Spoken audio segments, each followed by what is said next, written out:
After the end of the world, the Burnt One woke from a deep slumber, broken, deaf, and blinded.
Spark had once again been lit. It was told that for the being who kept fire in their heart, all darkness would vanish.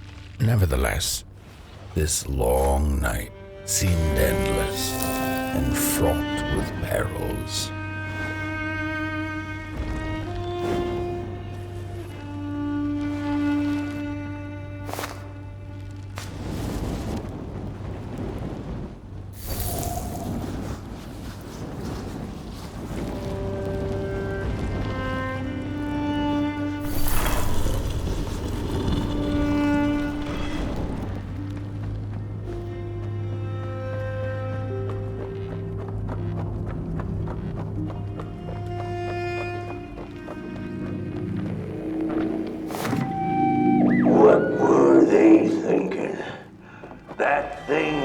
To remain dead.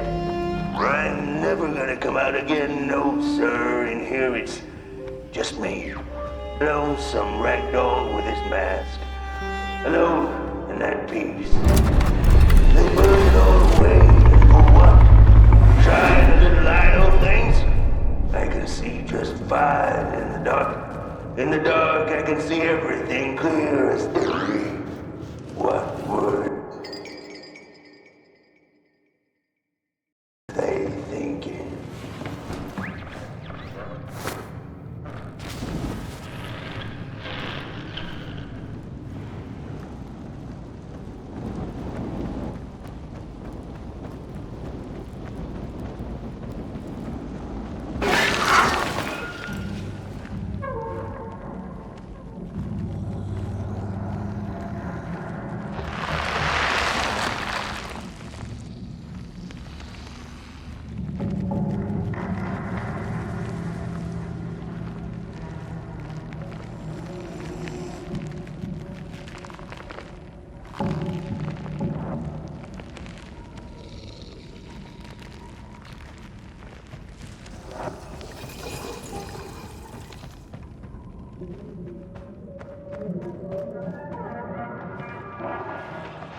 focus on the eye and close your eyes to make things clear.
Of darkness, lo and behold, a friendship kindled. The fire that spread with it seemed so small against the vast night sky, small and flickering, but defiant.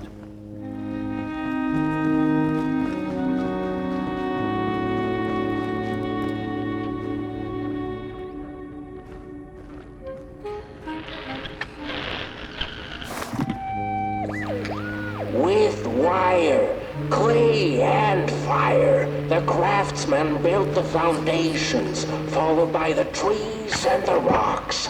And after them came little houses for us tiny ones to cower in, for existence was so big, so vast,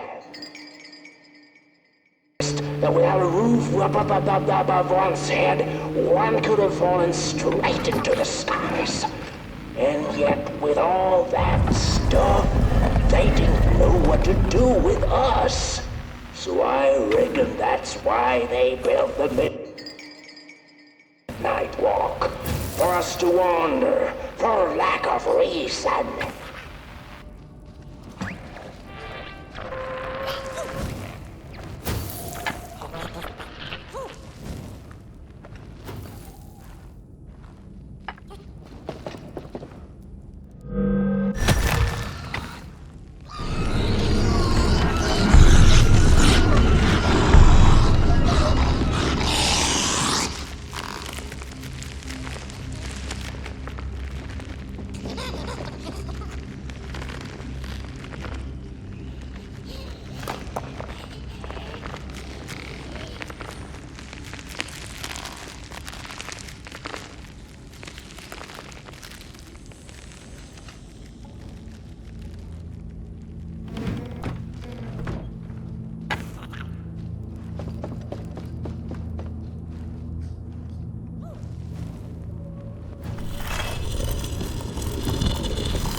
The crawlers eat fire, it's true they do, but most of all they feed on you. Don't you know? Howdy do. Didn't you hear? They eat you too. Fire, fire, aye, it's true.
In the closing nights of this era, a wandering flame, how rare.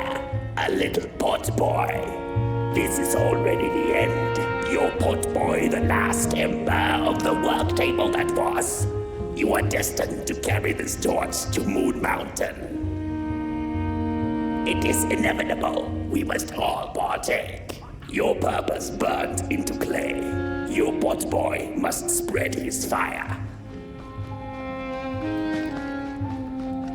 Walk now. Spread your fire. Walk, walk, walk. The soothsayers have spoken.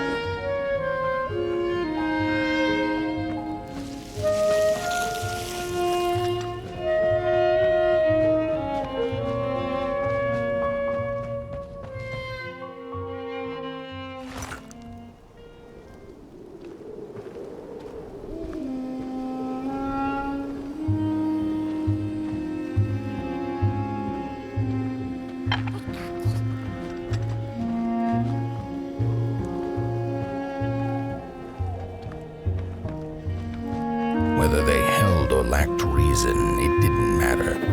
When times were dark and winds blew cold, there wasn't much left to do, and it was quite enough to simply put one foot in front of the other.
She came back one day from a long while of rock-picking under the gnarly trees.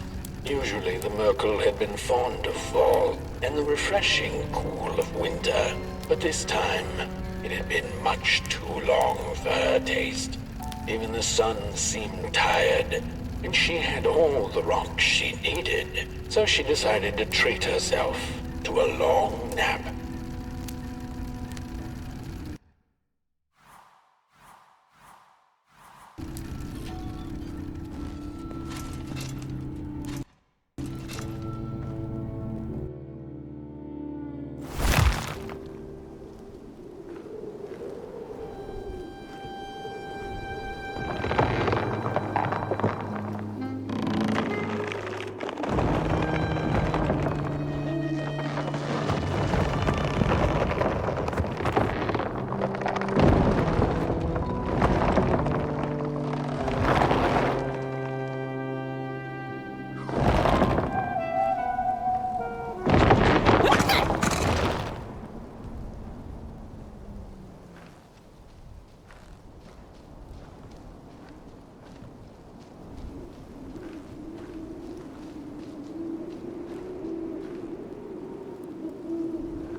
Close your eyes. Listen. They sense you. They feel you. That's so beautiful.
I'd almost forgotten how it felt.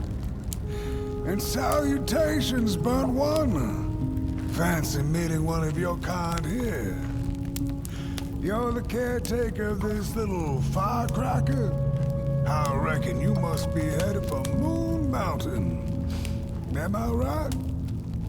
Well then, on one hand, it's just a matter of walking down the road. But then on the other, the Midnight Walk has a mind of its own, and a mind to teach its rider a thing or two to boot. So if you are intending to walk the walk, you better... How is he? Didn't see you there. So glad to see you back on the move. And as I told you, it ran away from its owners. It's been waiting for the right passerby ever since it ended up here.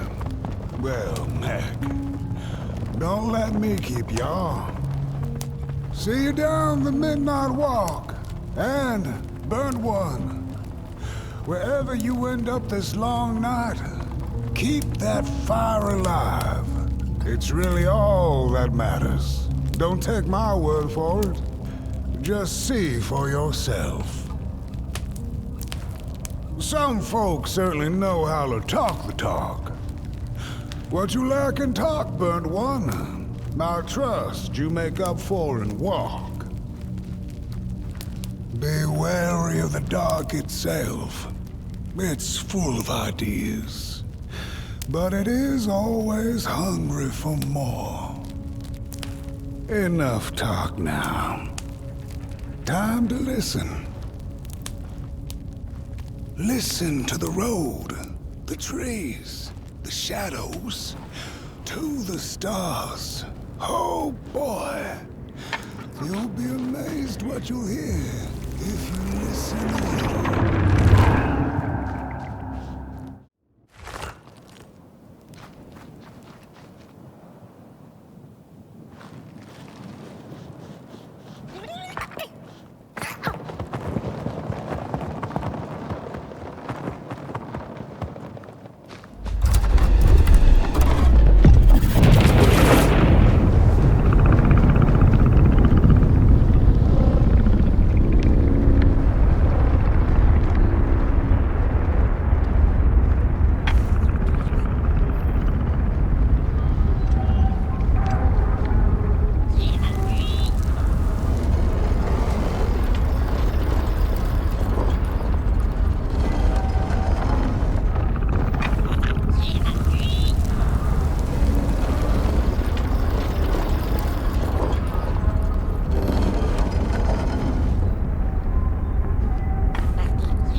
My way again. It's getting dark now, but the dark is a well of ideas, a blank canvas full of possibilities. The dark itself is the key. All it needs is a little spark, and then I get what I need. It hungers for fire, so I take a match, I light it, and I offer it. I give it freely. I have to surrender.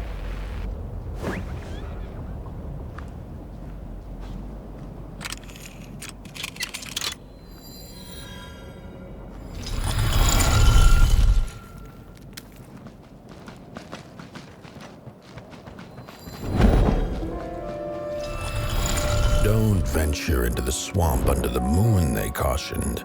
There, wild eyes watch, and itching teeth yearn for succulent heads like ours. Gone are the bodies of old, and they can no longer shield us from the terrors. Oh, you really think you're somebody, huh? On your tall legs, with your long snake-like arms. No, don't touch me, you limb tree. Arms and legs. So uncivilized. Don't touch me, you limb tree. Arms and legs. Oh, look at those two arms So swinging around. uncivilized. Disgusting. We don't take kindly to somebody's walking around here with 2 feet. Oh, look at those 2 arms swinging around. Disgusting. Oh, look at this fancy stick. It's my favorite stick in the... No, my stick! Give it back! No! Oh, my stick! My favorite stick! Oh.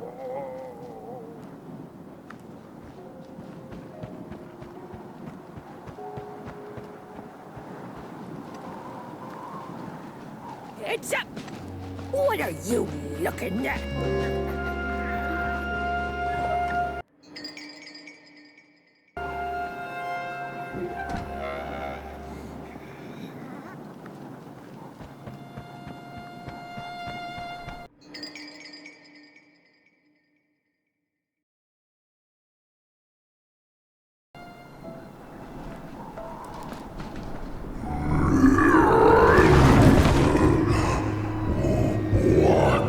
What is this? Somebody approaches nobodyville? Your wretched limbs an affront to nobodiness.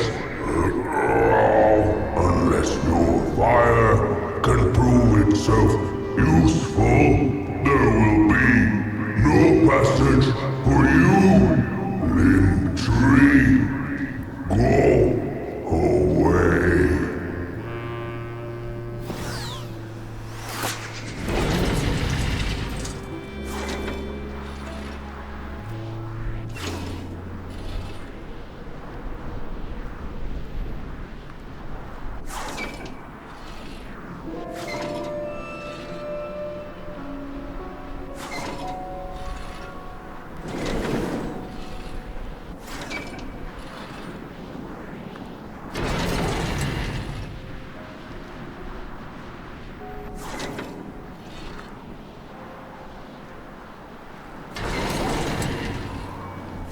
If you like them all, then maybe.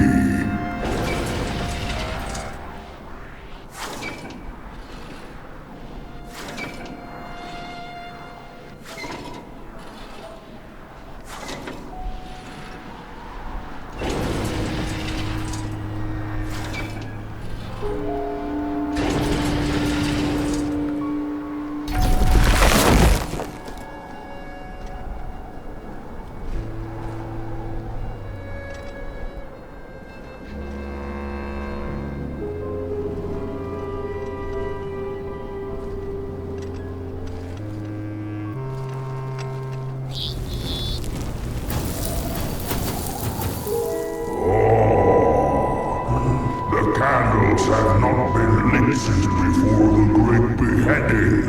Now fire is back. Maybe fire can help us with our Molgrim problem. The headmaster will decide. Enter, then.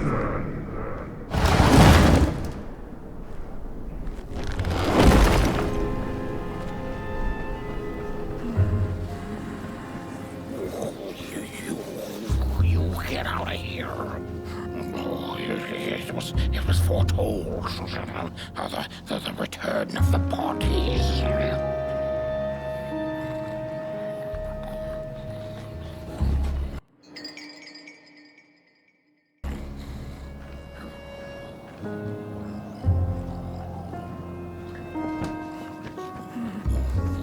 We don't take kindly to somebody's walking around here with 2 feet.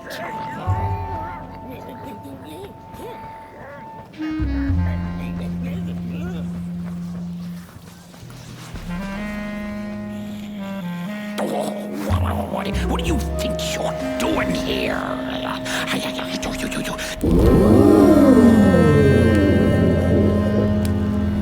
True fire. We nobodies haven't been graced by its warmth since the bodies were banished. They used fire for war. Yes. Now once more, somebody disturbs our peace and sets fire on things with its tiny fire devil. You must leave at once. Leave or face our...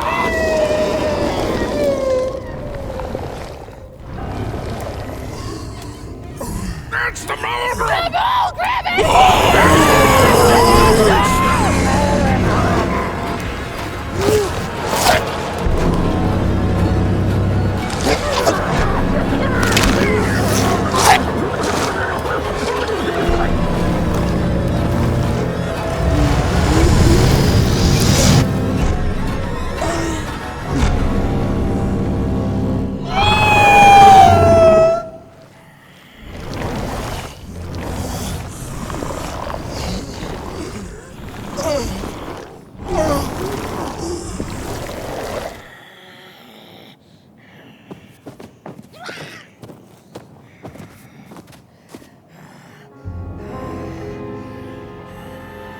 I guess I'm the headmaster now.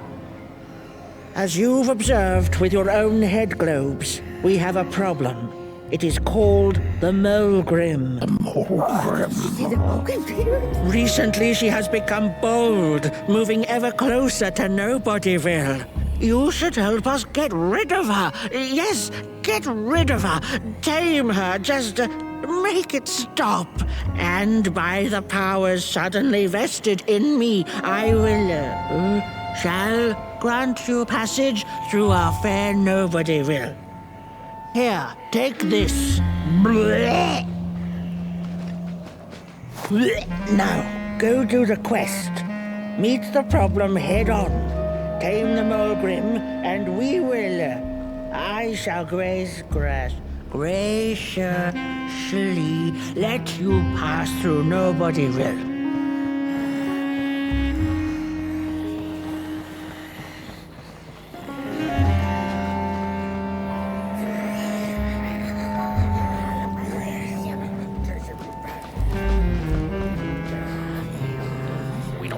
Kindly to somebody's walking around here with 2 headlights.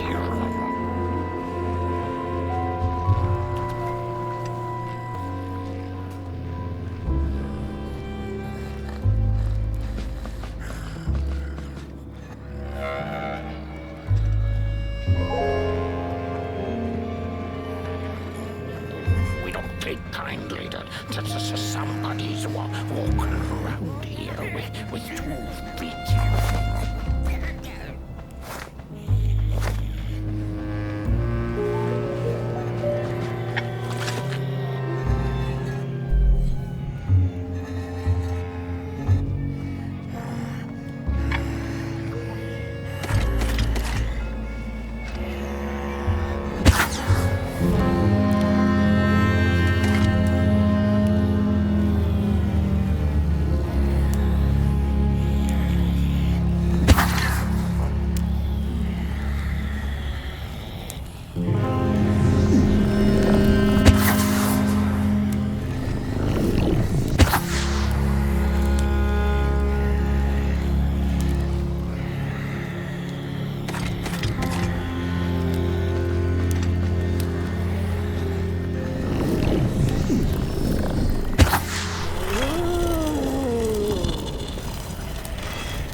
over body! Mind over body!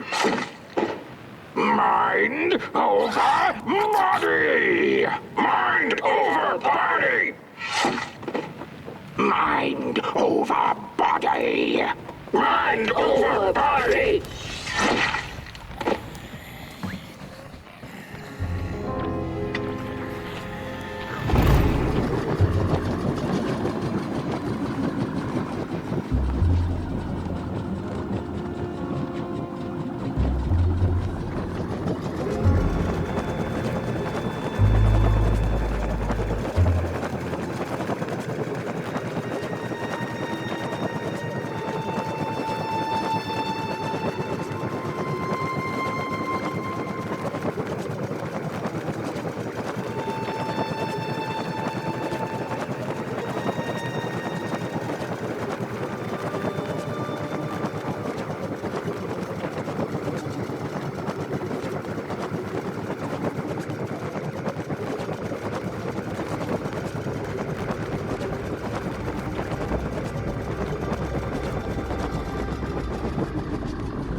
The mushrooms whisper of a new burden down. They tell us her nest lies beyond the cold, cold moon. And she came here to witness tragedies. She feeds on these tales, you see, sucking their...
When a sinkhole devours your fire, give it up or dive in after it. An old swamp saying.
Another old swamp saying went, "When dealing with a troubled and troublesome Molgrim, do not light a fire beneath her, but help her build one from within."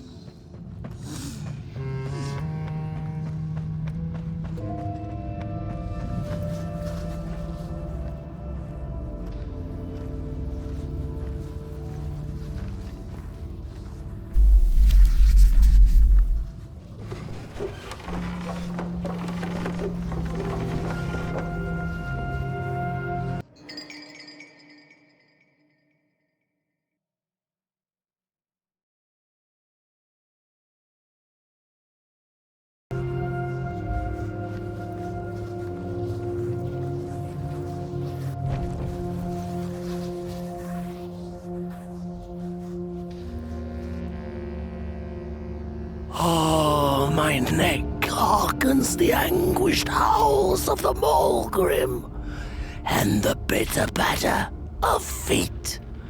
A somebody and its flame, albeit a small one. 'Tis enough, perhaps. The Molgrim's precious shards, they must be returned to her lair, to her cauldron.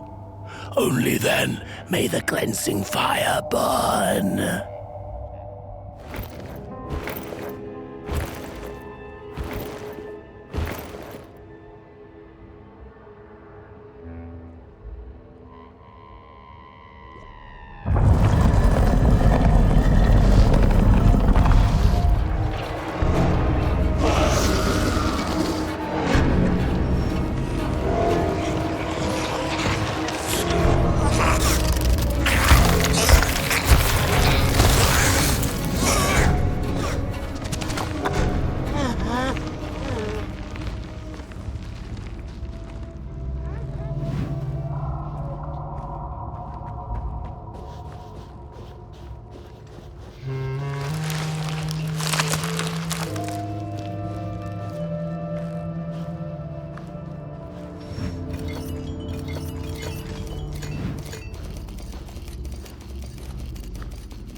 Approach over the mountain vain and violent.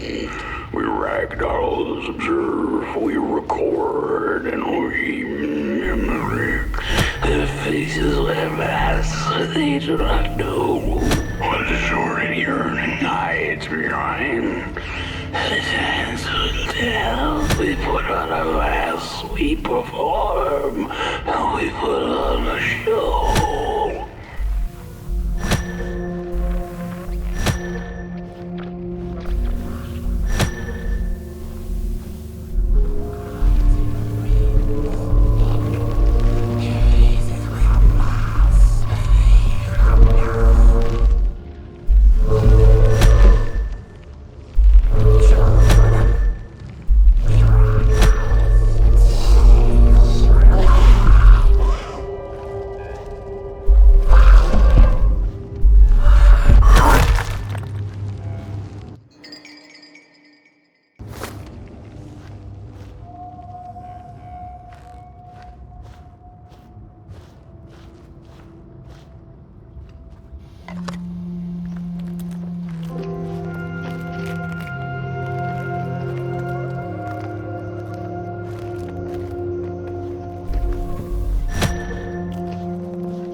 Good evening. Or is it morning or afternoon? Hard to tell without a sun, isn't it? No, it is most certainly night. Or moonbirds hooting wouldn't make sense at all. Speaking of sense, will you help an old bird find some in this story? Fire up these dusty murals in the right order, and you will receive a present, a little gift, yes. Bring the fire to the story. And as the heads roll, the time of the Molgrim begins, anew. Once upon a time, the Molgrims lived in peace. The battle ended with a great, gruesome beheading. Peace ended when the violent sun bodies invaded the valley. The valley was taken, but then began the battle of the bodies. Intriguing.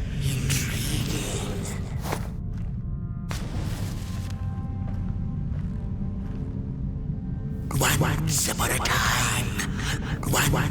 a time, the Molgrims lived in peace. Peace ended when the violent sun bodies invaded the valley. The valley was taken, but then began the battle of the bodies. Intriguing. The battle ended with a great, gruesome beheading. For time immemorial, the Molgrims had lived in the valley in peace, sharing good eatings and howlings around their fire, which they had inherited from the skies.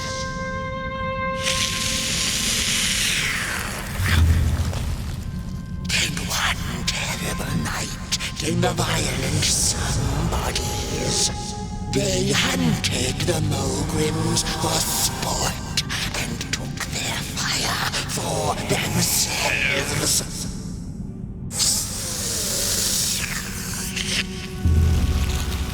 But the somebodies knew not what they were dealing with, for as soon as they held the fire in their grubby hands, they began to fight one another with it.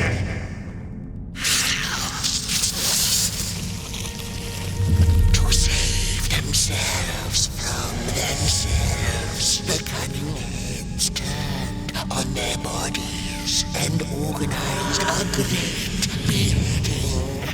And so it was that somebodies became nobodies, and the bodies were exiled. A time of peace ensue, or so the headlings thought. The last living Molgrim had been biding her time, and saw now an opportunity to return and take bloody vengeance upon the heads, who were now left defenseless without their bodies.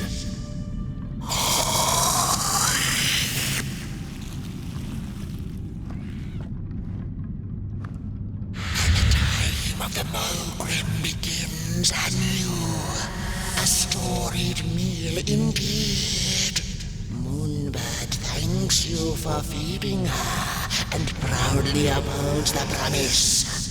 A gift, a shard from the Molgrim's own cauldron.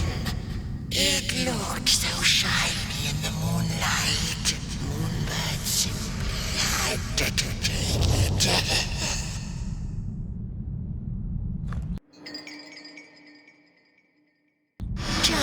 For now, she'll see you in the light.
Don't eat me!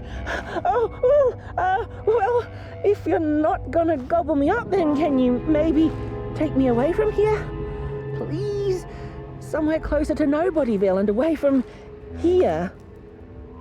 Get me out of this neck hole, please! I'm begging you on my bare chin, and I'll pay you for the effort. handsomely with a beautiful shard from the Molgrim's cauldron. Take me back to...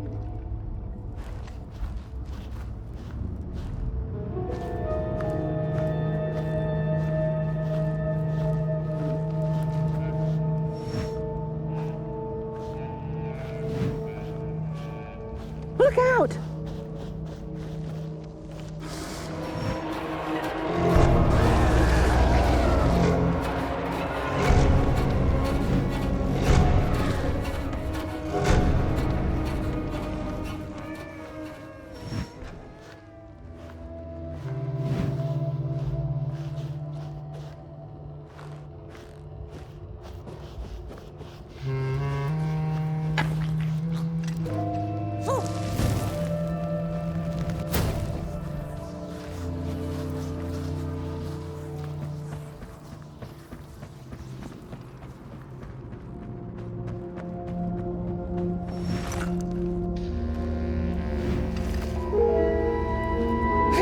Thanks for saving my neck, and I think I have a reward for you. A real treasure.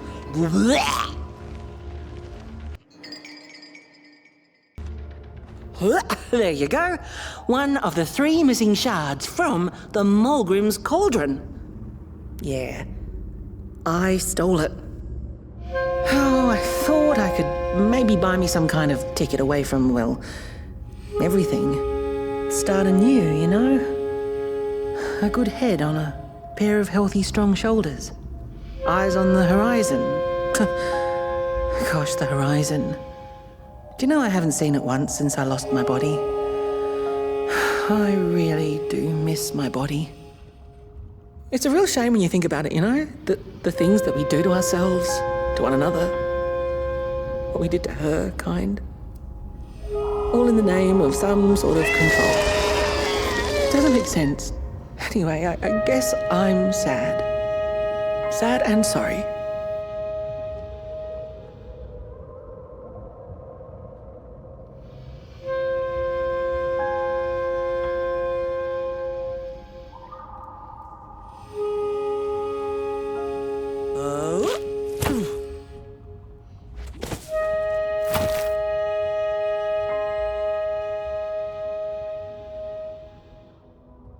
Hey, thanks. You're a great listener.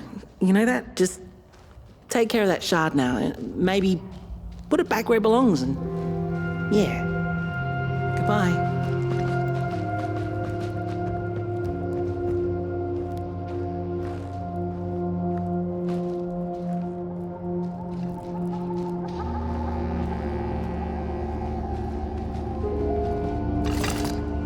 The ragdoll's whisper of one shard kept by the dark itself. Another was stolen by the greedy moonbird up in the hilltops.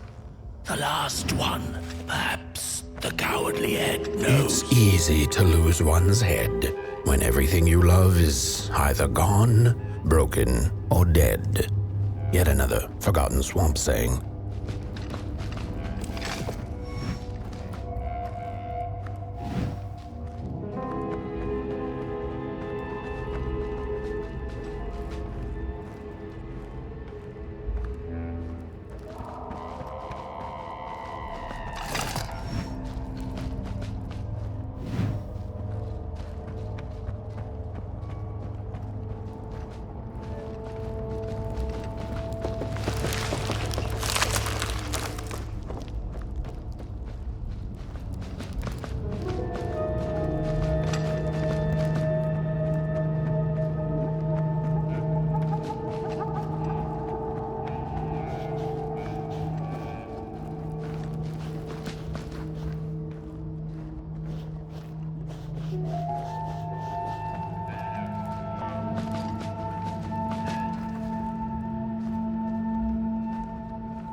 She'd never been much for company until she had met the other one.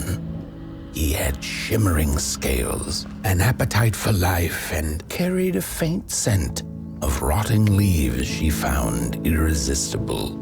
Oh, how they used to laugh at the distant stars, bitterly, together.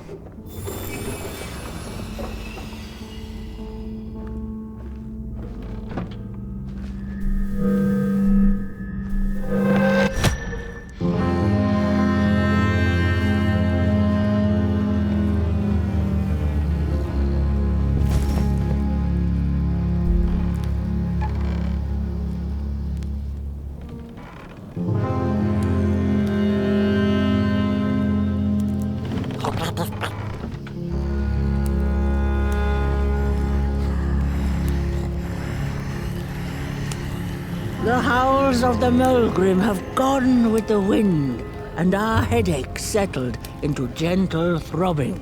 Thank you, somebody, for you have not only graciously saved our necks, but also demonstrated the value of brain mass and heart blob working together. Could it be time for the bodies to return?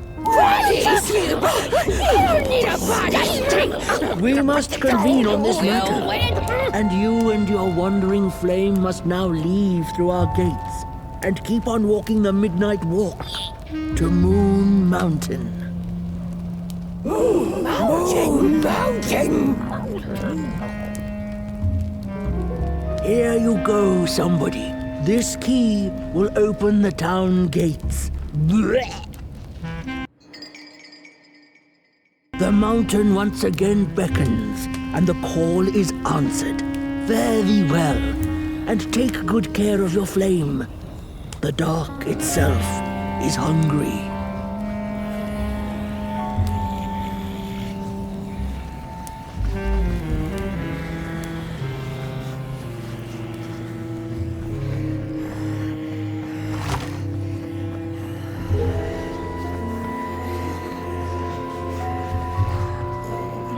Bodies might be returning heads on now.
Back from a little swamp detour, huh? Hope the heads didn't give you too much trouble. At least your head looks attached to its shoulders and your friend's is, well, burning. So do not despair. Should you once again lose your way along the midnight walk, you're probably meant to. The body can be a terrible master, but a wonderful servant. Protect the spark. Find its home, won't you? See down the road. I guess you gotta lose your head before you before you can. No, there's nothing there. I gotta workshop this one some more.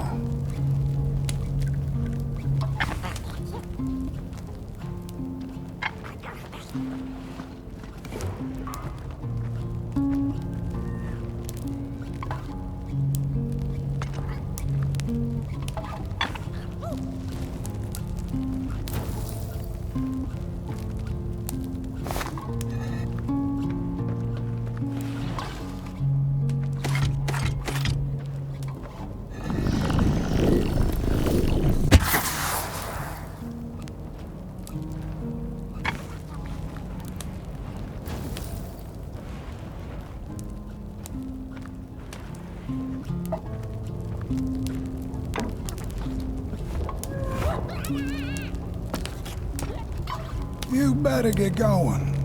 Ours is restless, and I'm feeling a song shaking in my boots.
We Molgrims have a special relationship with fire. We do not cook over it. We do not shed tales around it.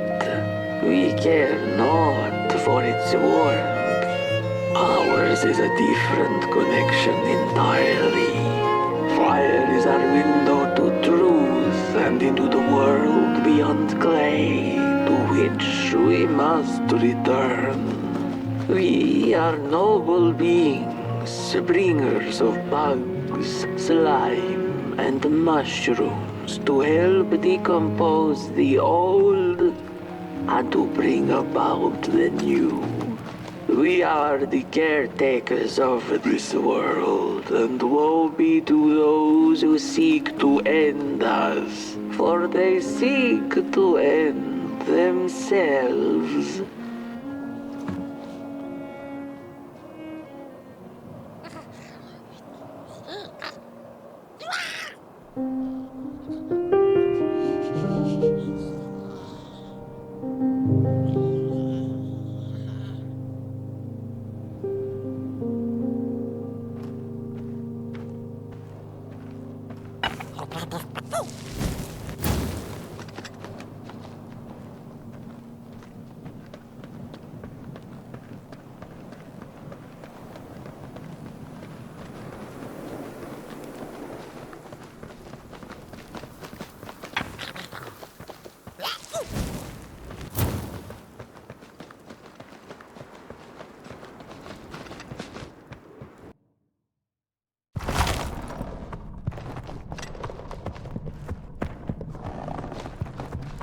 Dreadful was the day when the sun vanished. The waters dried up, birds went quiet, and the dark itself seeped unchecked into the work table as the cold, chewed paper moon rose over the mountain. The night that followed would be long as the midnight walk. The burnt one was there.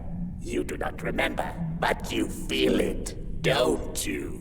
You are reborn when need arises. This night, Port Boy needs you, and Moon Mountain beckons. Its call irresistible.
critters living within its craters, and of the ocean and its deep secrets known only to the sea creatures and the corals, and of the twinkling stars that had so much to tell, but they were too far away to be heard. All of it intertwined in a colorful tapestry.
There once was a freezing cat who was looking for shelter when she came across a dark cave.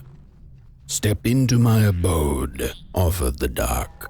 "It will warm you if you surrender your wants."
The story goes of a nameless maker who pulled creative spark from the dark itself without giving it fire.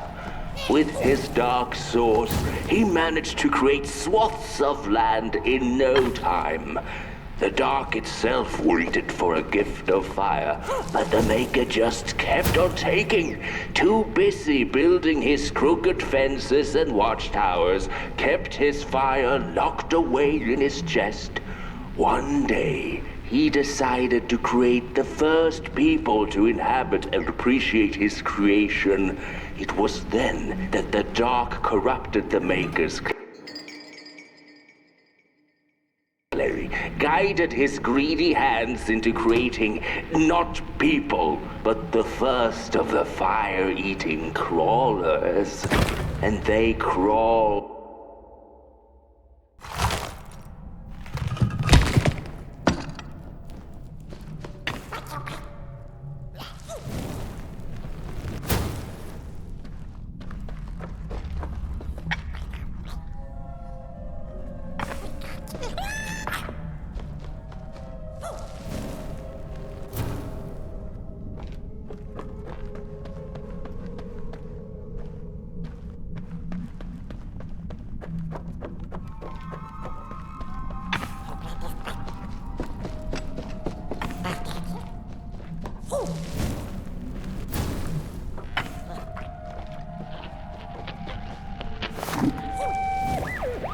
The story goes of a nameless maker who pulled creative spark from the dark itself without giving it fire. With his dark source, he managed to create swaths of land in no time. The dark itself waited for a gift of fire, but the maker just kept on taking. Too busy building his crooked fences and watchtowers, kept his fire locked away in his chest. One day, he decided to create the first people to inhabit and appreciate his creation. It was then that the dark corrupted the maker's clay, guided his greedy hands into creating not people, but the first of the fire-eating crawlers. And they crawled into this world absolutely starving.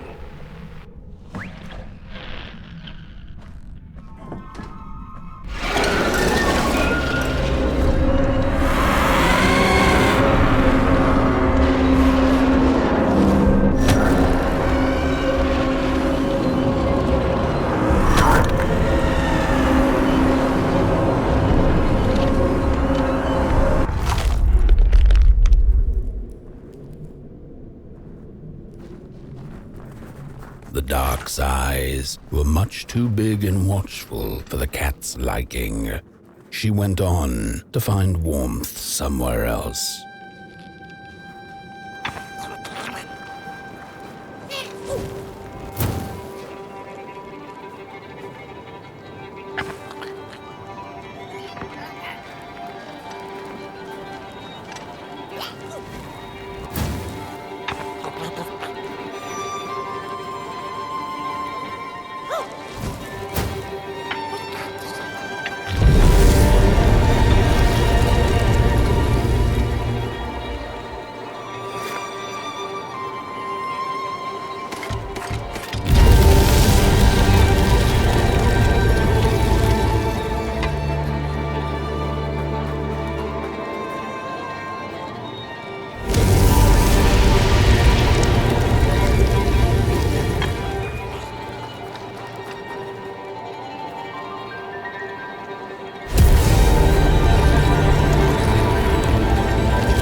rooftops piercing the sky. Approaching the town, she was greeted by a crone. "Come, kitty, kitty, you must be tired. Sit in my lap. Share your soft fur, and I shall warm you for a spell."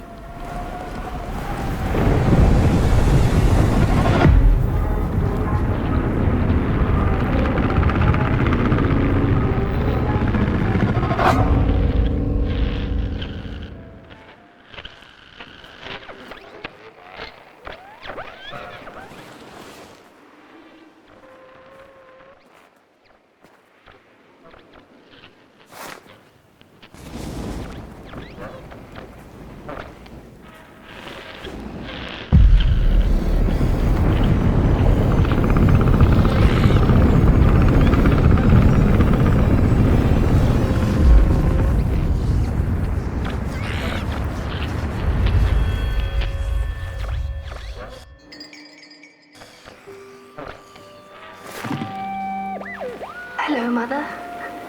The well said to give it a match, so you and I could talk again. I hope this works, because that was my last one, and well, it's cold now. But it doesn't matter. We can finally talk after everything. So, how are you? Do they have fire where you are? Not the hellish kind, I hope. Is Father there too? I think you should talk to him again. I know it doesn't seem like it, but I know he loves you still. I love you. Still. I can't feel my hands. I can't feel anything.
Welcome to Cool Haven, newcomer.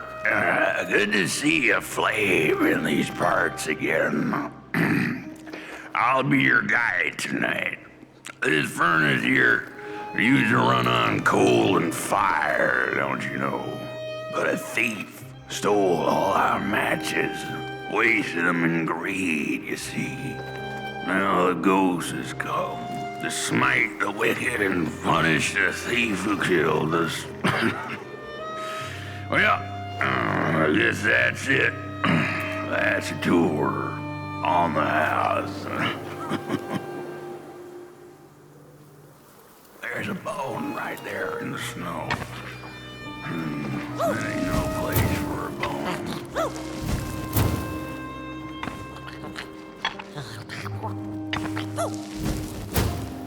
Your flame could bring back warmth to our graves.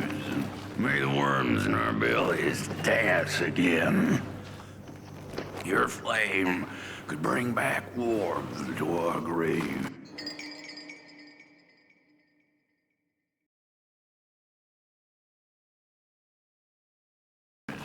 May the worms in our bellies dance again.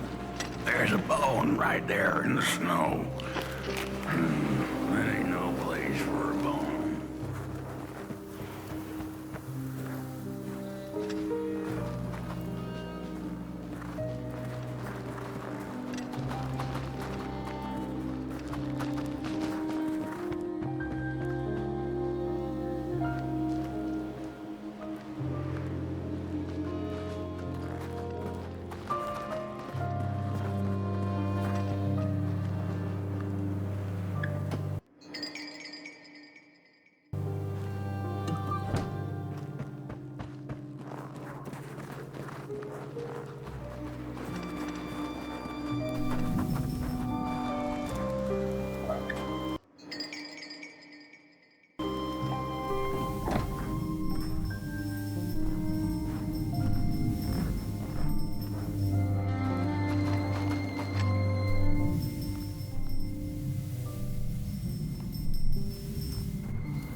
let this happen?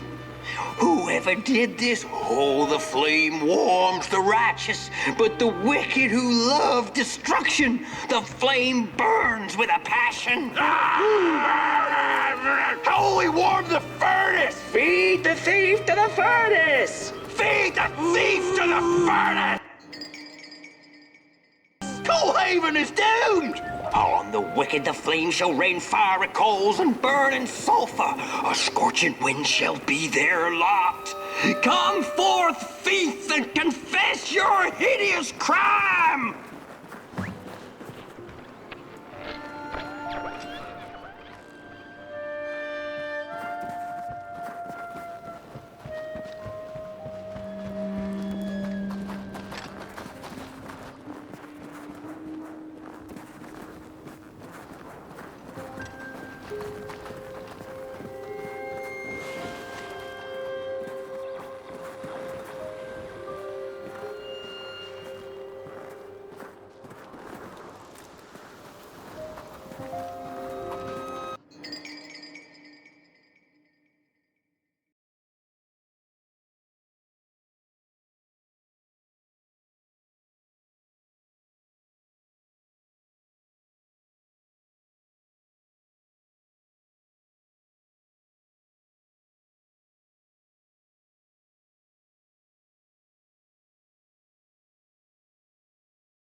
That ain't no place for a bone.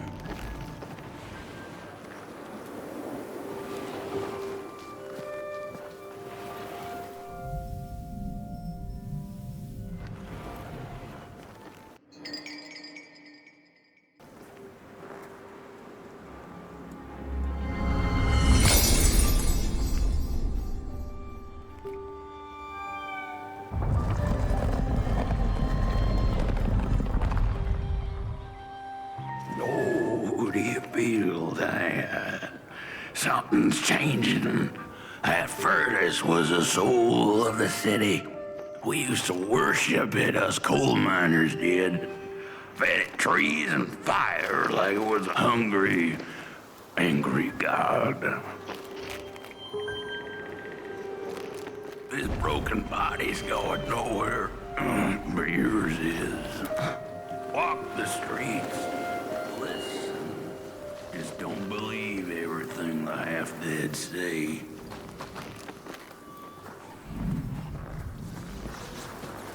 The cat didn't like the crone's crude pettings. Her hands tugged at her fur. Now, rest still, the crone said, as she pulled out a crooked knife. The cat was quick and escaped just in time.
seen a ghost.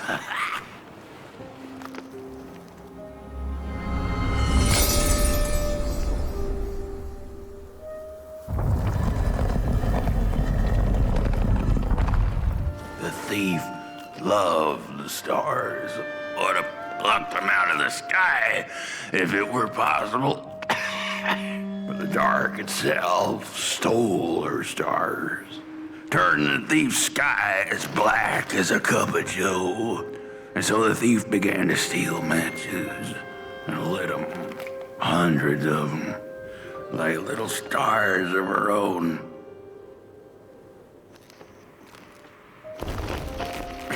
The crooked path to the house on the hill lies open.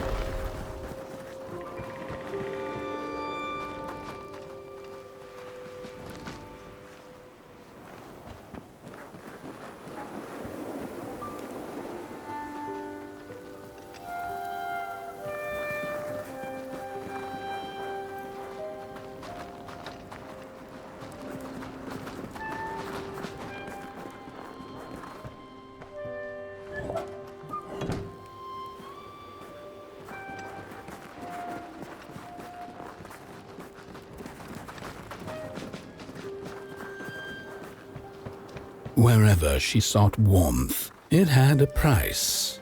The miners needed the cat to get rid of the rats, and the vicar wanted her protection from bad luck.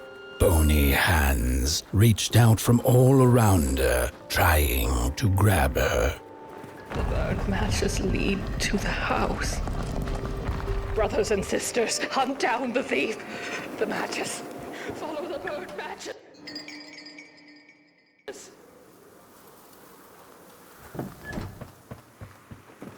And then for what's there?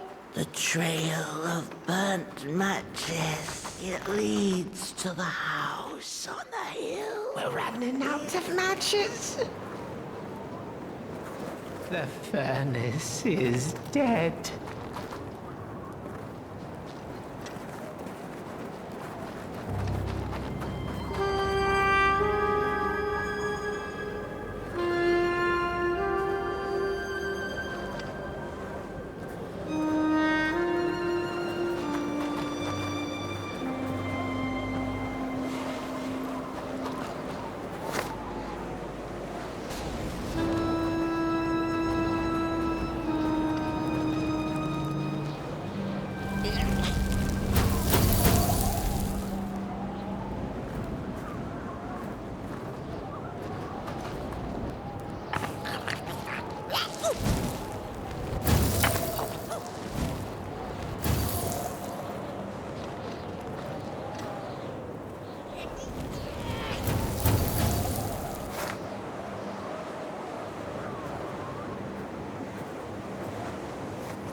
What's... This isn't my body. The fire, did we snuff it out? Where's... Did I save them? The house. It's ruined. Well, it wasn't supposed to go down that way. They locked the door, threw the key into the woods. Huh. There was so much anger, and now there's nothing. This body is so uncomfortable.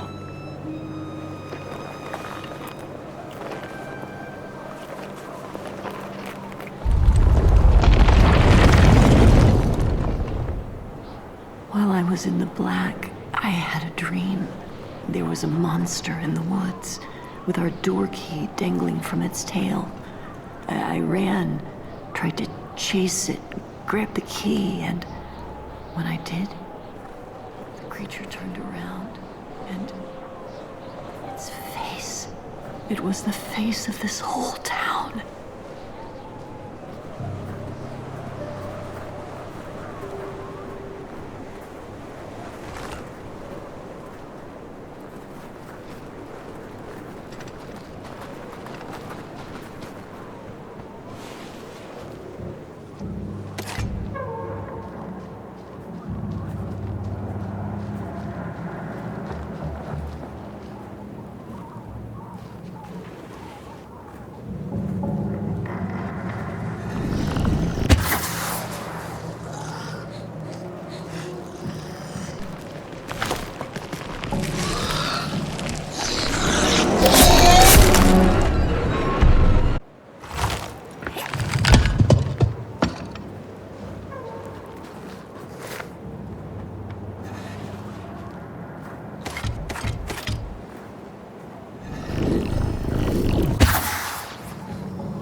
That's it, that's the key.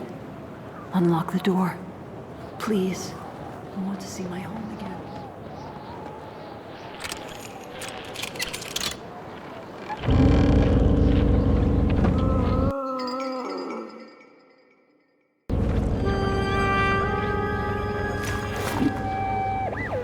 Furnace is getting weak.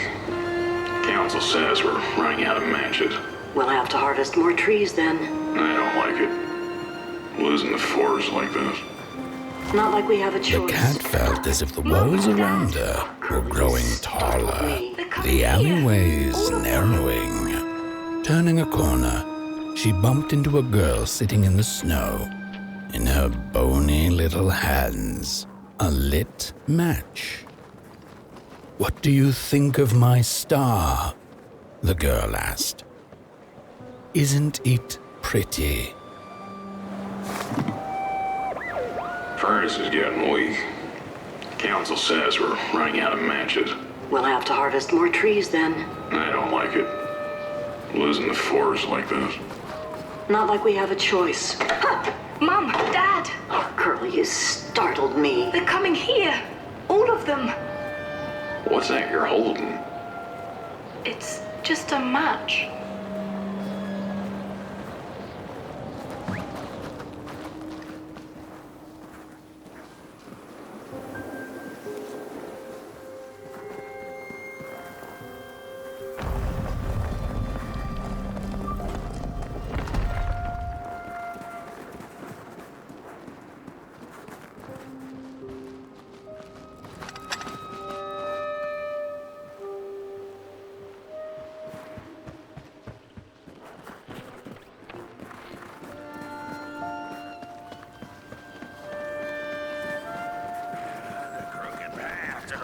On the hill lies open.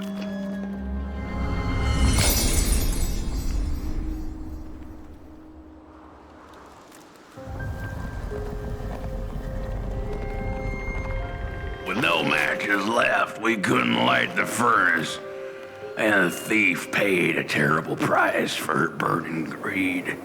As the furnace died, one by one, so did we.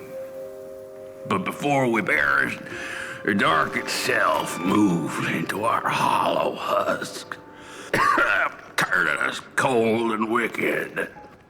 If I had a heart, I'd feel great shame for what we did.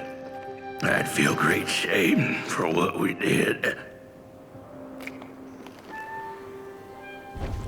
The old man feels it too. This just in. The little bird whispered that the old man wants his song back. Now what the heck does that mean? Am I right? What do I know? I'm just some dead guy. Throw me a freaking bone, huh?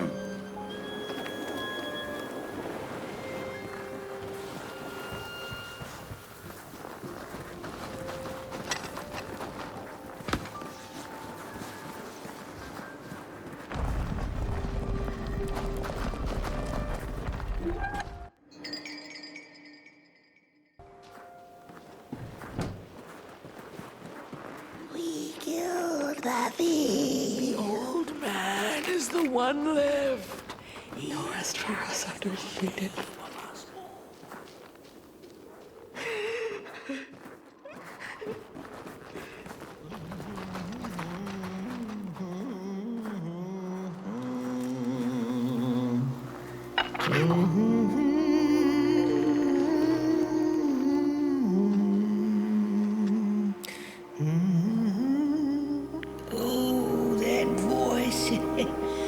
What I wouldn't give to hear her sing again. Those sweet, sweet tunes like fallen leaves of the trees that were. Such a waste, such a shame. I wish I could hear her sing again. Just once, just once. Oh, I know she stole from us. I know what she did to our town. But she could sing. This town's not much without fire, no. It's even less without song. Shame. Shame.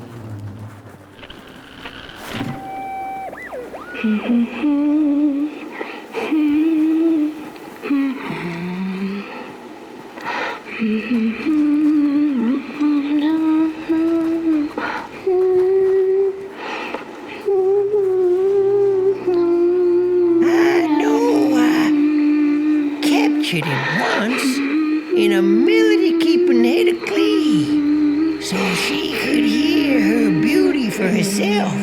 But I dropped it in the woods that horrible night. I was mad. So very mad.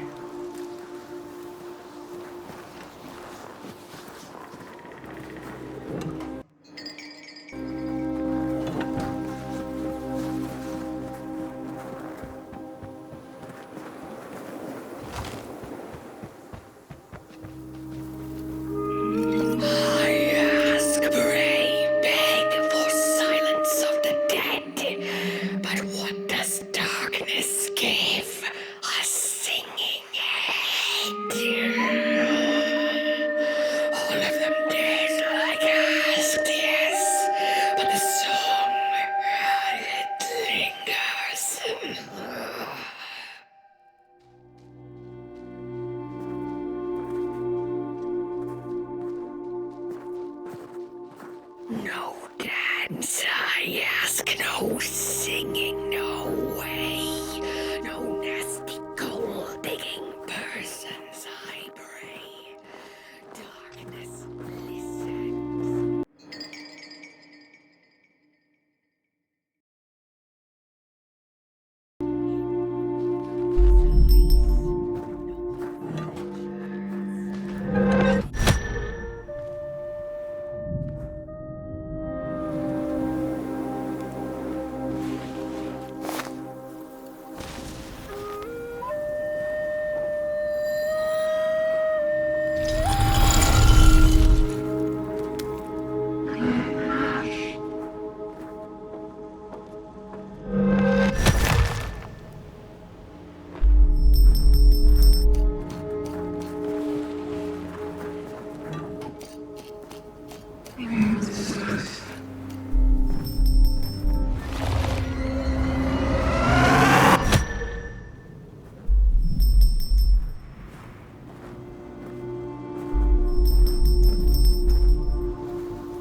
Oh, burnt one. Little flame, you found it.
little soul, you charming little wanderer, my life's companion and body's guest.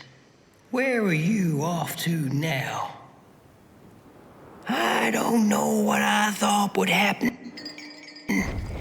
I feel a strange warmth, but just as coal runs deep in the earth, so is the shame a part of me, mine alone to bear.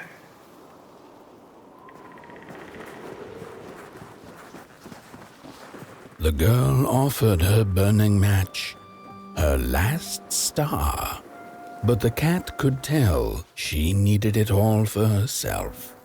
Grateful for her unconditional kindness, the cat left her to her ghosts. Flame could bring back warmth to our grave.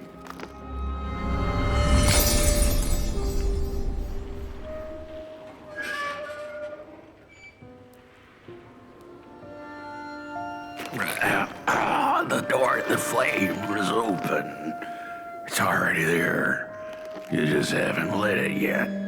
Now, if you don't mind, a little spark. And just maybe we'll be able to die for real this time. In life, I didn't mind a little loneliness, but this is the worst. The furnace longs to burn once more. Light, hint, the hint, furnace, hint. Tourists.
Release me. Light the match. The match. Light it, please. Thank you.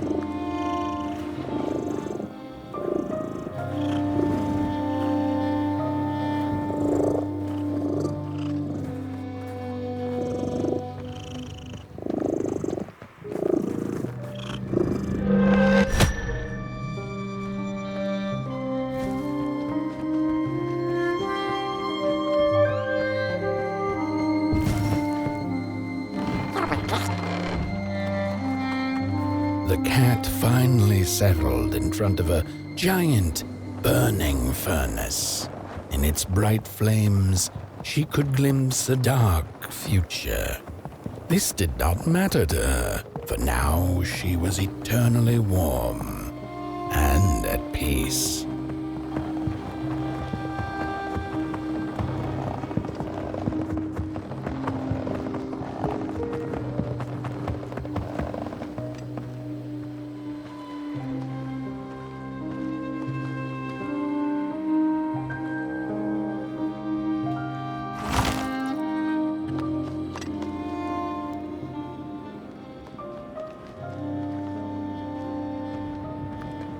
The flame burns still, and the fire has spread along the walk. The cold takes its toll, and Potboy's flame flickers. But it is still enough for the climb to Moon Mountain, to light the final fire. The road always leads to Moon Mountain. Hark! His fire belongs to the mountain. It came from beyond the moon.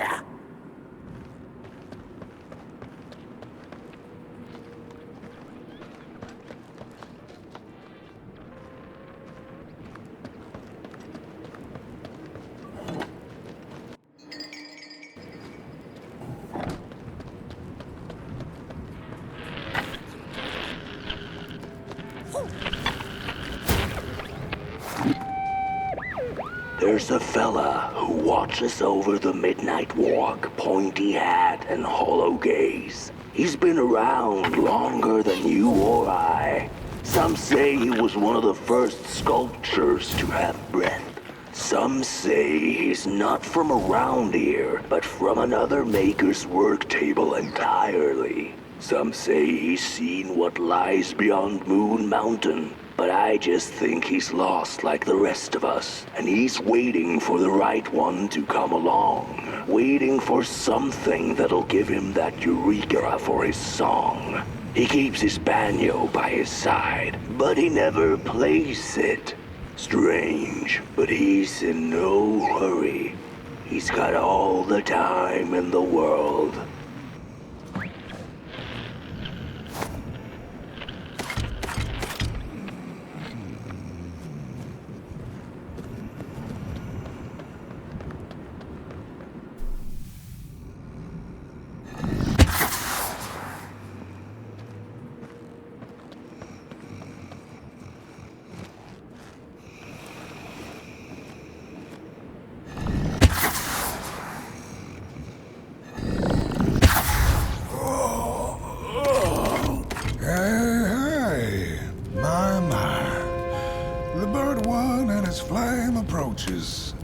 The road's been long, hasn't it? And it just keeps on going, don't it? Why don't you rest here for a spell? Change is in the air. Warm winds coming in from Coldhaven.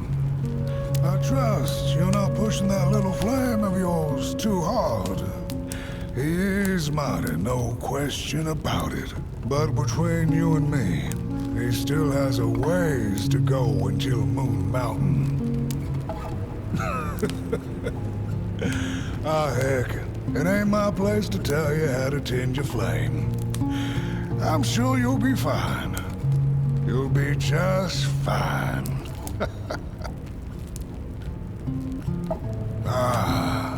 To feel at home wherever you walk. How's it? What a friend to have on the road, huh? Now, there's an open door invitation, if I've ever seen one. Go on in then. Get some rest. I'll keep watch.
A boatsman went out into a foggy lake to find peace.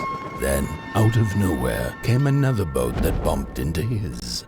He cursed whoever was on the other boat, but when the fog cleared, he discovered that it was, in fact, empty. These sarcophagi are molds, rebirthing the bodies of the burnt one. Failure after failure, they keep coming back. They lie dormant, and then they awake at an appropriate time, hearing tongues of dark, to perform a task. The taskmaster unknown, rules held on the flip side of a coin. Little dolls in a dollhouse made of matches.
ZergSword, a craftsman.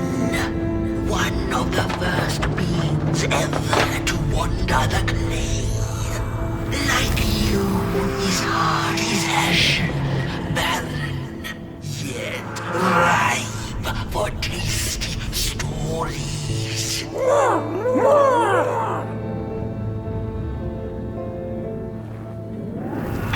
now, you must have learned there can be no tale without spark. No spark, no path. Light the fuse. It will guide the bent one, and mayhap feed Moonbird. A symbiosis most reasonable, don't you agree?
On the menu, crows.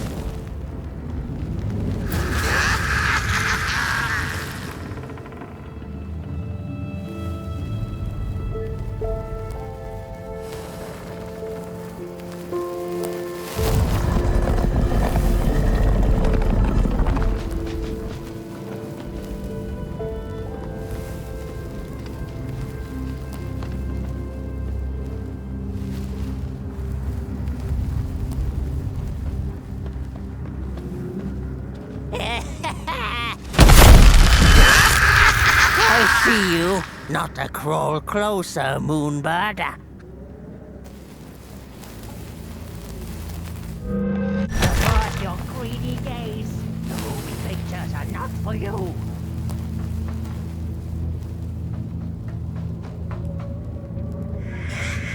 I will rain fire upon your greedy shadow.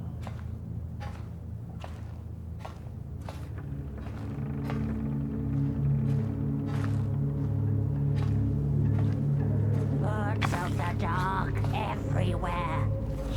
Stop that!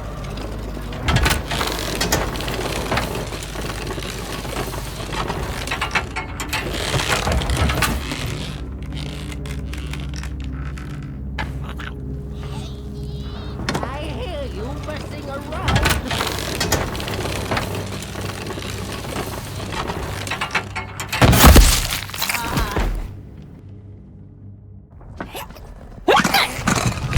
Avert your greedy gaze. The moving pictures are not for you.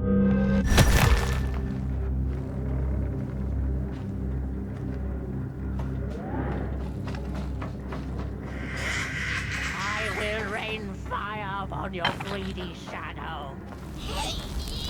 What are you doing back there?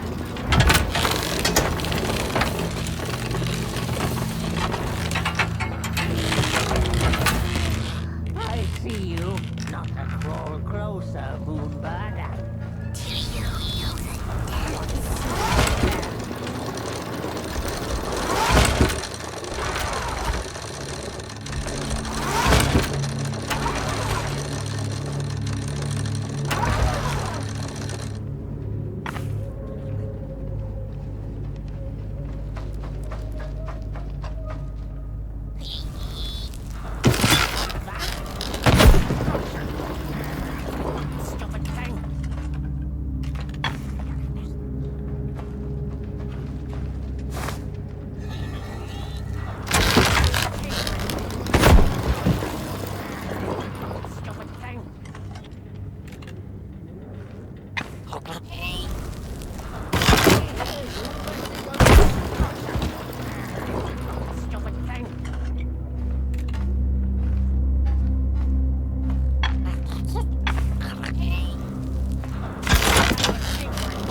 see you. Not a crawl closer, Moonbird.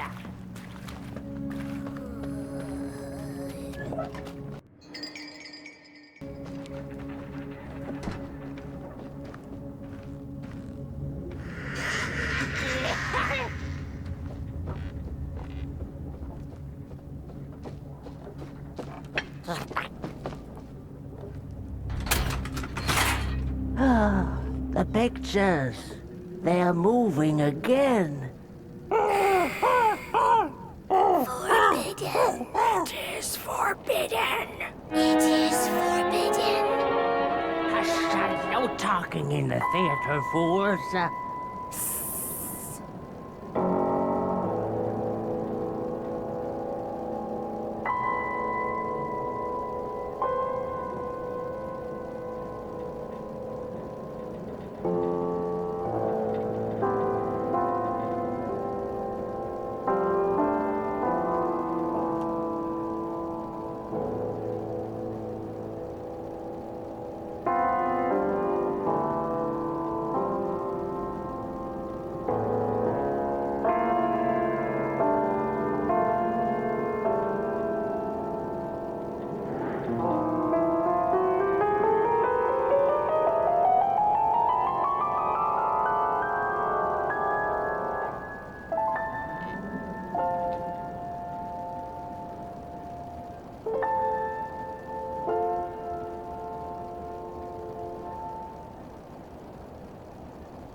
Stories. How I cherish them. Real as clay, as palpable as the midnight air. They're all we have left once the dark has taken the last campfire from us. The projectors tell a story of failure. The craftsman projects it onto his creations. He keeps building, building without love for his craft. He needs to see it. Well, yours might not be a movie I would watch, but a story is a story.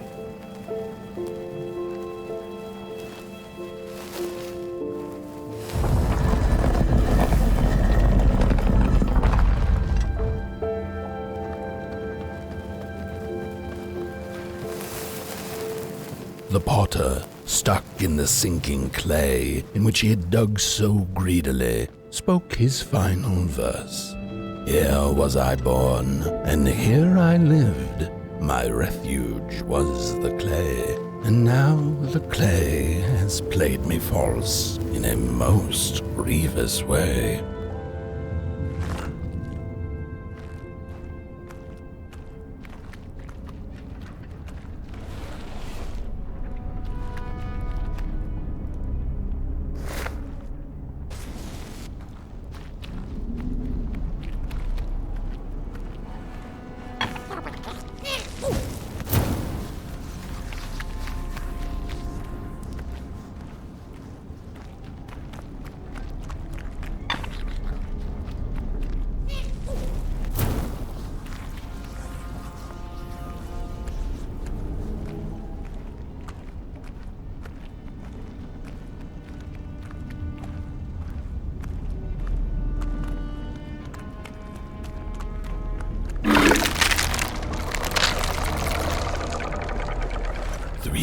keen-eyed explorers discovered a sleeping beast.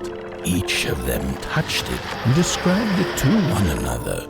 "Its skin is coarse," said one. "No, its ears are big," exclaimed another.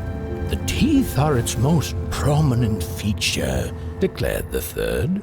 Who was right or wrong mattered little, as the beast awoke and ate them all.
sorry reflections of the daughter.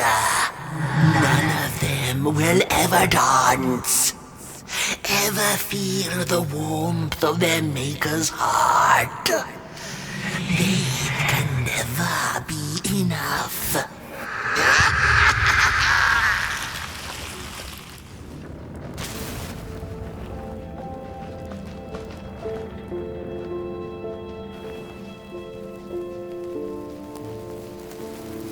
After years of searching for her son, the weaver was convinced she had lost him to the dark. One night, there came a knock upon the door. "It's your son," said a voice. "Please let me in." Thinking this was some cruel spirit come to mock her grief, she remained silent until her son gave up and left, never to return again.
Most of my life, I've been afraid of the dark. When I was little, my childminder got annoyed with me and tossed me into a wardrobe as punishment. She let me sit there, alone, and I sat perfectly still so that no closet monsters would notice me. It was the longest, most terrible 15 minutes. Many years later, I don't know what happened, but now I love sitting alone in the dark. I get into the wardrobe, close the doors, and I sit perfectly still. It's like a void, empty, but not cold, where nothing exists and everything is possible.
just the way. The father hoped the daughter would fill his heart with fire, failing to see that she needed a fire of her own. His princess danced away, and he stayed behind, cemented in his ancient groove. The heart is a bottomless pit, never sated, always craving for more.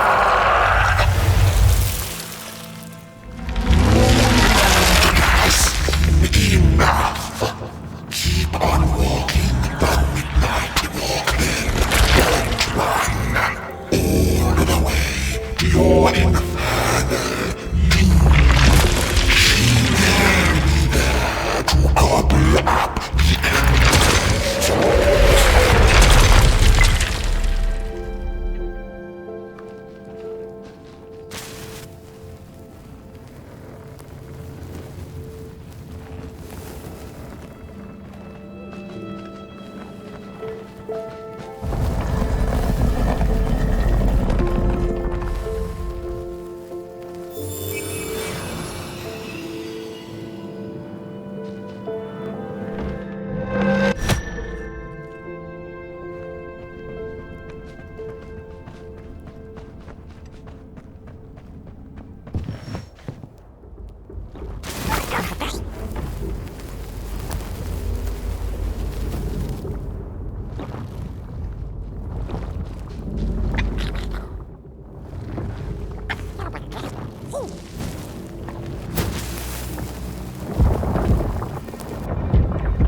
the rock-picking.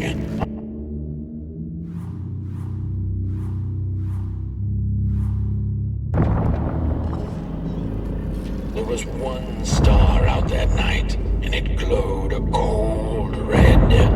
Who took the sun away? The murk lasted. but it was too distant, so she could not hear its reply if it had one. The Merkle had never felt so empty and alone. Lost in quiet despair, she managed to open up to the winds and followed their gentle push south down the midnight walk and to the Darklands.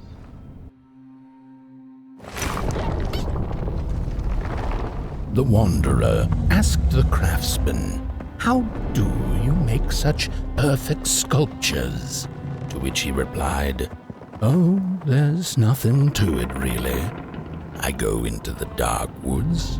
I find the sculpture already waiting inside a tree. And then it's just a matter of carving it out."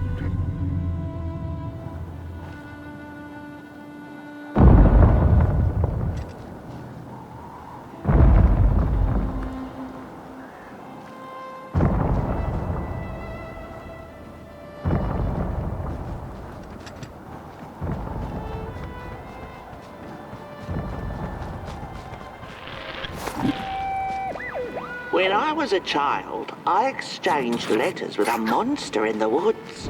We were best pals, and we shared all our secrets with each other. One day, my sister told me that the monster wasn't real, that she'd written me all those letters to play a joke on me. But the joke's on her, because I knew the truth about the monster in the woods, and we exchange letters to this day.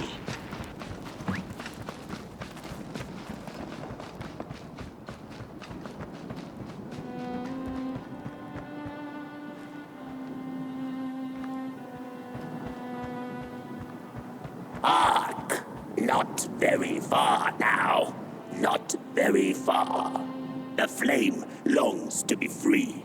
Caged, it cannot truly burn. How beautiful. How tantalizing. It is simply the way of fire. It is what it is.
When the nameless maker lost his creation to the dark, he went back to the great drawing board. In his desperation to regain control, he made an attempt to sculpt the face of the dark itself, something he thought he'd glimpsed in his nightmares.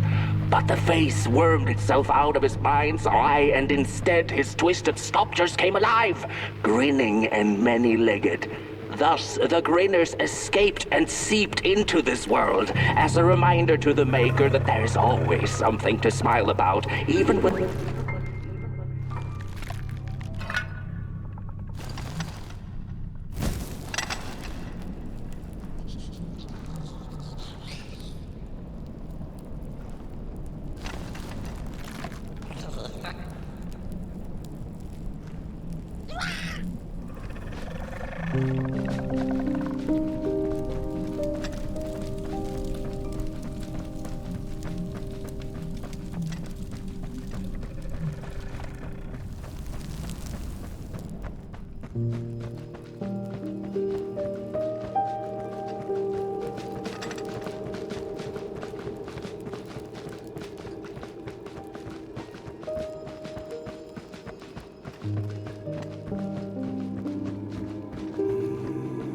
Whoa there! You look like you're about to move a mountain. That's what I get for trying to get in the way of a flame and its destination. Let him walk his walk. Ain't nothing gonna stop him now, looks like. Fare thee well now, Bud One. You're going to Moon Mountain, and that walk is for you alone. You have a tough decision ahead of you to make, just like the ones who came before. But they're all long gone. In the end, all there's left to follow is your own heart.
When I was a child, I exchanged letters with a monster in the woods. We were best pals, and we shared all our secrets with each other. One day, my sister told me that the monster wasn't real, that she'd written me all those letters to play a joke on me. But the joke's on her, because I knew the truth about the monster in the woods, and we exchange letters to this day. Oi! You the caretaker of this little fireball? What were you thinking, letting him run off? Don't you know how precious he is? Oh, yes you are. A real sunbeam. Who took the sun away? We Merkles used to ask until it finally ceased to matter. Night skies like these, trouble seems so far away, doesn't it? I mean, isn't this just exactly my point? I used to be afraid of the dark, so much so that I became obsessed with these huge electric lamps left behind by the craftsmen of old. Couldn't pry myself away from them. I'd sleep outdoors and under their blinding radiance. One day, I woke up to the noise of quivering planks and nails. And would you believe it was my own house leaving me? It had gotten so restless it grew a pair of legs, took a name, and went on a hike. Housey was its name, bless its soul. Houses have no imagination. But I bet it had a grander adventure than I could ever imagine.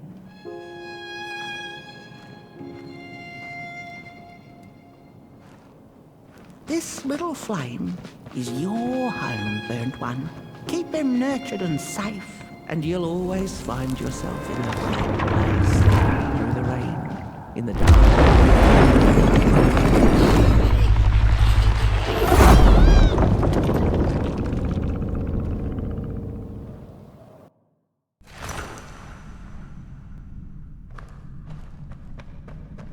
What is the dark? Is it ugly and cruel? Is it a place for monstrosities, for fools lost in the woods? A terrible void where all your nightmares come true. The dark could be a friend, perhaps a space where we might find each other, all of us equal under its cloak.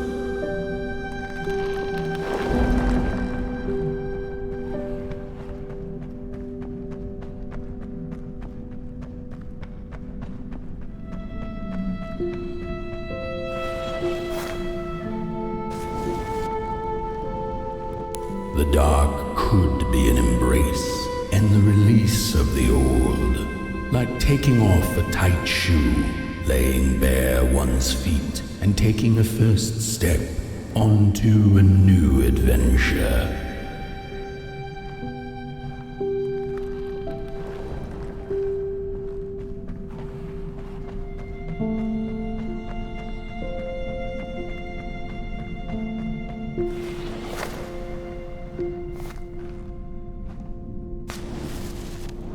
The dark could be a moment of clarity and calm, a break through icy clouds and the shameful stories we tell ourselves that fetter us to the clay and mud.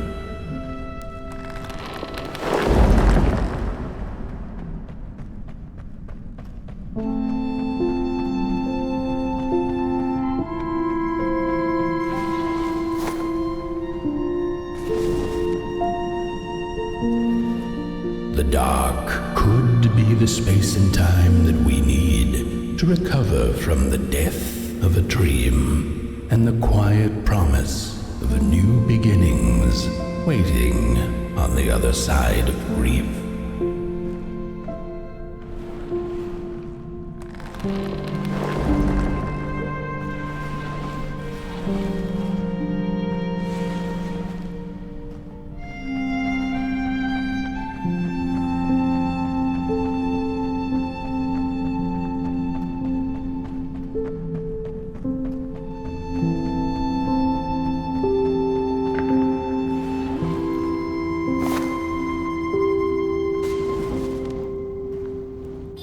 In the end, the dark remains a mystery, its secrets locked away behind the stars. But one can rest assured that it is always there, watching, patiently waiting for us to enter it, with fire in our hearts and with eyes wide open.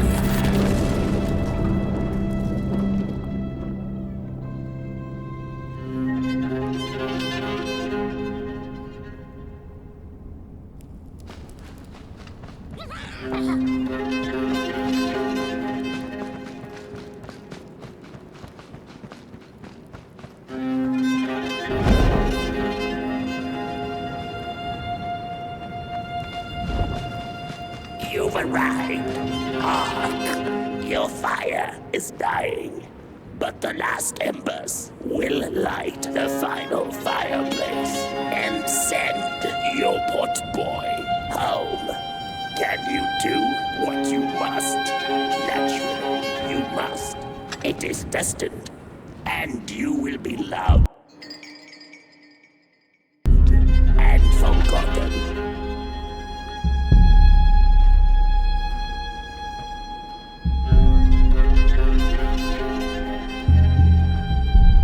The soothsayers have spoken the last words.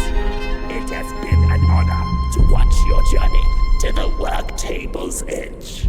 Now go and burn.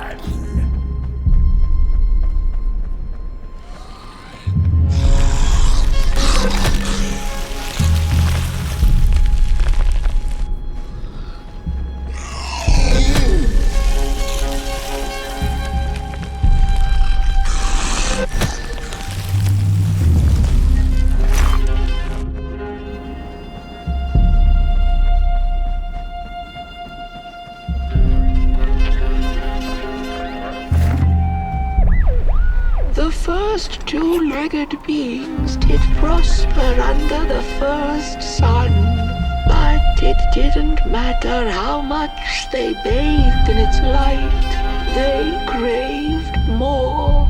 They sought to cage the sun, harness its power, and make it theirs. But the makers in their foresight had put the sun far, far away. So far that no creature...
Something was up, like something was on the way, a danger I never could have guessed. I figured that's just how I always feel, and my worries seldom come true. And now here I am, and I have been for some time now, and it just won't come back. I'm thinking, while I had it, I didn't know what to do with it, how to care for it, enjoy it. But if I had it again tonight, I'd probably waste it all over again.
Once upon a time, some folk on the other side of this and that had the most strange and beautiful dream.